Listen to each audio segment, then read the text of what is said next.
Sigue con nosotros esta tarde, senador.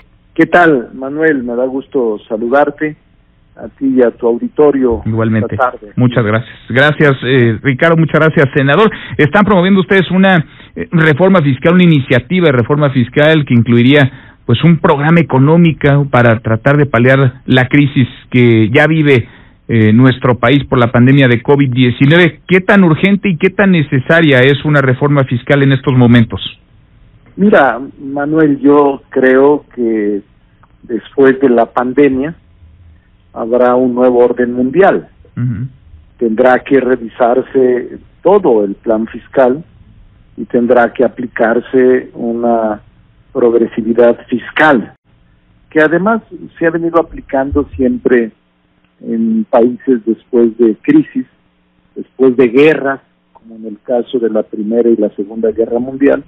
No vamos a estar exentos a aplicar un programa profundo en materia fiscal y de recuperación económica. Hasta ahora el presidente de la República ha sido renuente, creo que con razón, de endeudarse por la experiencia reciente del pasado en varios temas, tanto en el rescate bancario como en el rescate carretero, que han generado deudas impagables para todas las generaciones de mexicanos sin ningún beneficio aparente, visible, tangencial. Y por eso hay esta reticencia ideológica del presidente de endeudar al país. Yo tengo mi opinión propia, creo que si existiera una posibilidad de empréstito acompañado de una política fiscal progresiva, pudiera representar alguna alternativa, pero no está planteada de esa manera y en el Congreso mexicano todavía no se está abordando con seriedad y profundidad esta nueva política fiscal, Manuel. Ahora, una política fiscal que sería deseable, digamos, pasando esta emergencia en la que nos encontramos, ¿contemplaría o podría contemplar el alza de impuestos o el cobro de impuestos mayores a quienes más perciban, a quienes más reciban? Sí, claro. Mira, es obvio, incluso en los países socialdemócratas o incluso también en los países de corte progresista como Austria, Dinamarca, Finlandia, incluso Alemania, se aplica una política de progresión fiscal. Esto que tú dices de que paguen más los que más tienen, es evidente, y esto sería lo más sensato, luego de que la crisis pandémica nos deje con una sacudida impresionante, como tú la has calificado, devastadora en el tema económico, son los probables resultados que arrojará esta pandemia en el mundo. Ahora está un gran debate en Estados Unidos, en el Congreso, por el tema de haber aportado recursos millonarios a empresas particulares o a grandes empresas por parte de la administración Trump. Es increíble el debate que está teniendo Europa y algunos otros países con el propósito de haber aceptado y de haber recibido empréstitos o préstamos del Fondo Monetario Internacional o del Banco Mundial. En México el presidente no lo ha hecho y sin embargo hay una crítica constante a sus políticas públicas, señal de que es una sociedad en movimiento, estimado Manuel. A mí no me extraña, tampoco voy a acudir a vociferar ni a calificar al adversario, pues es su trabajo y es su opinión. Sin embargo, creo que la mayoría de ciudadanos estamos respaldando la política, el plan, los programas que ha implementado el presidente de la República inicialmente para enfrentar este COVID-19. Ahora, que paguen más los que reciban más, para algunos, a los ojos de algunos, pues esto de alguna forma ocurre ya, pero digamos, creo que vale la pena que en estos momentos inéditos esté sobre la discusión, que se revise. Inevitablemente tendremos que caminar hacia una nueva reforma fiscal, hacia un nuevo incluso pacto fiscal. Pero ¿qué hay de los apoyos, senador? Porque también el sector empresarial está pidiendo, pues no que se les regale, pero sí que se les incentive de alguna manera De otra manera, no solamente el cierre de empresas podría darse o se está dando ya, sino también la pérdida de millones de empleos formales e informales. ¿Qué hay del apoyo también a los empresarios de todos tamaños? No pienso solamente en los grandotes, sobre todo en los micro, pequeños, medianos empresarios. Sí, yo creo que tienen razón. Yo conozco los 68 puntos del Consejo Coordinador Empresarial. Recientemente platicamos con ellos. En grandes partes o en algunos de los puntos planteados me parece correcto, me parece que es una posición orientada y originada por la emergencia económica que está provocando la pandemia. Yo no lo veo extraño. Creo que el propio gobierno ampliará este panorama para las medianas, para los pymes y para las microempresas, que son indispensables atenderlos y apoyarlos, fortalecerlos y ayudar a que la quiebra no sea masiva. Yo incluso te podría decir, a propósito de la progresividad fiscal y de este nuevo orden mundial que se avecina después de superada la pandemia, hay un libro que lo recomiendo al auditorio, y seguramente tú has visto algunos temas relativos, Manuel, porque eres de la gente que lee, que ahora lo leí en esta pandemia, las últimas 2 semanas, 3 semanas que lo recién concluí. Se llama Ideología y Capital, de este francés extraordinario, un economista francés, Thomas Piketty.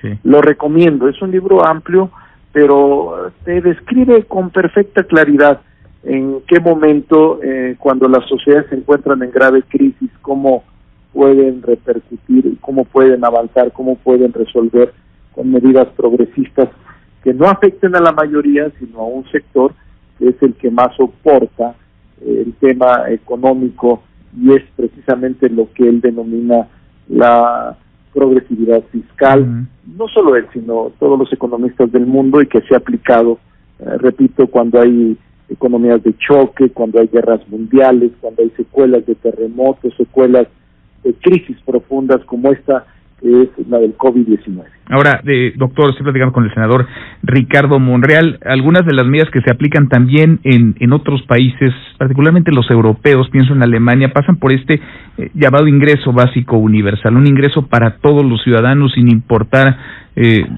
mayor característica que ser del país en el que se están repartiendo esos dineros, un poco para que nadie se quede sin alimento, para que todos podamos cubrir nuestras necesidades básicas.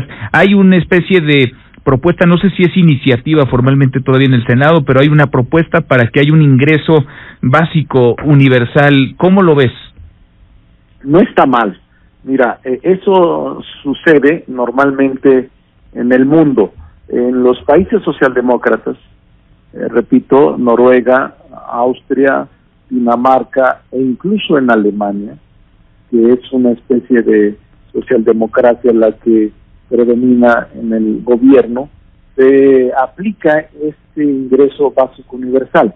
No es nuevo ni es una novedad en México, ya se ha venido proponiendo desde antes. Cuando el presidente López Obrador era jefe de gobierno, inició con la política social, con los adultos mayores, con los discapacitados, las madres solteras, y mucho se le cuestionó y se le criticó de dádivas, de populista, o de un hombre que quería regalar lo que no era de él. Lo recuerdo muy bien, pero ahora el ingreso básico universal es de socialdemócratas. Yo incluso, tú recordarás, en el 2017, cuando fui candidato o precandidato o aspirante a la jefatura de gobierno, escribí un libro que por ahí debe de estar, se publicó, se llama Una visión metropolitana, proyecto 2.5, en el 2017, y planteo que se suprimieran todos los programas sociales, todos, para dar paso a un ingreso básico universal. Es eso. No es mala la idea, pero tendría que suprimirse todos los programas, todos, para que ese recurso se tradujera en un ingreso básico familiar, un ingreso básico universal.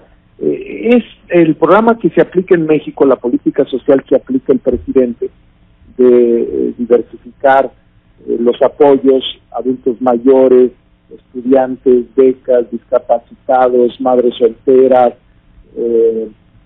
primeros empleos o Sembrando Vida. Todos estos programas son una modalidad, Manuel.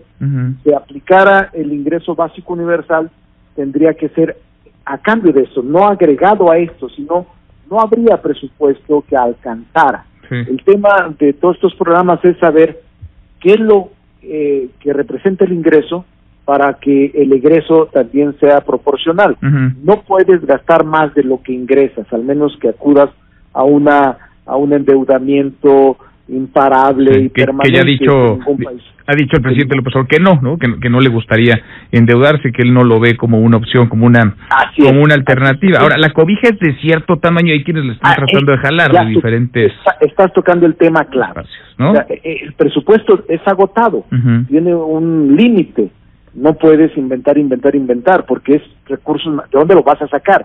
Es muy fácil yo plantear en este momento, sí, de acuerdo, que se dé un ingreso básico universal de 5,000 pesos por familia, que te representan 800,000 millones de pesos, ¿y de dónde los vas a sacar? Sí.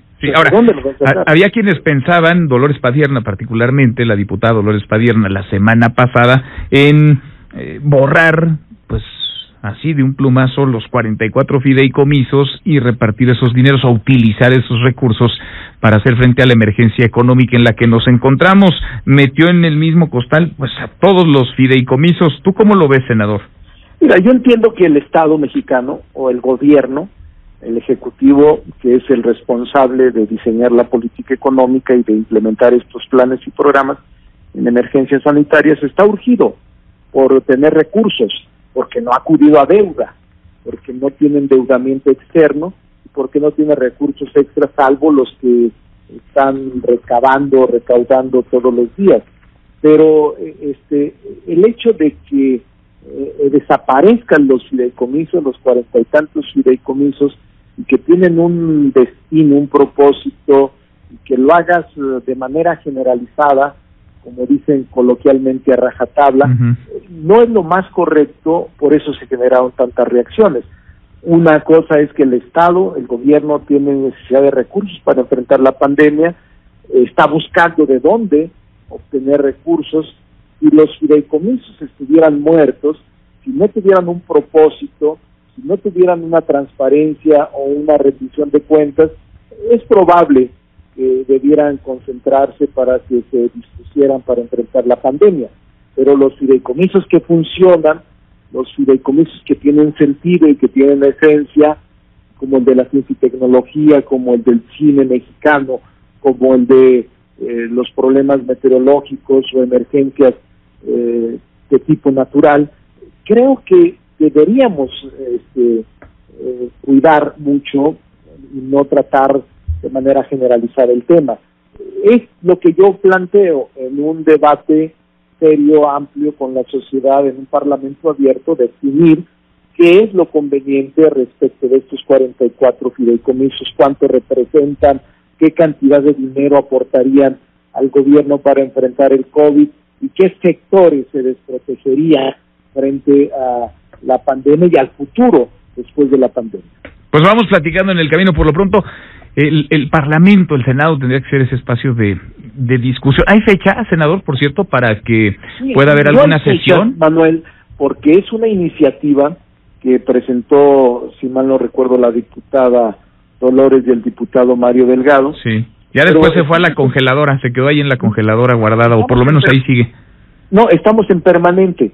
La comisión permanente la recibe, pero la turna, y como se trata de un origen presupuestario, la Cámara de Origen por disposición legal, la Cámara de Diputados, es decir, que se requeriría un periodo extraordinario para discutir esa iniciativa y después, como Cámara Revisora, el Senado a actuar en esa función constitucional. ¿No hay fecha para extraordinario? No hay fecha ni siquiera para el extraordinario. Tenemos en puerta la vigencia del TEMEC el día 1 de julio, tenemos que adecuar ordenamientos jurídicos secundarios para la vigencia, y no tenemos fecha para ningún extraordinario debido a la pandemia y debido a la diferencia también interna entre grupos parlamentarios, que no hemos logrado consensar una fecha para el periodo extraordinario. Pues veremos, senador, seguimos platicando. Como siempre te agradezco estos minutos. Estoy a tus órdenes, Manuel, de ti, de todo el auditorio. Un saludo a todos. Igualmente, gracias, muy buenas tardes, el senador Ricardo Monreal.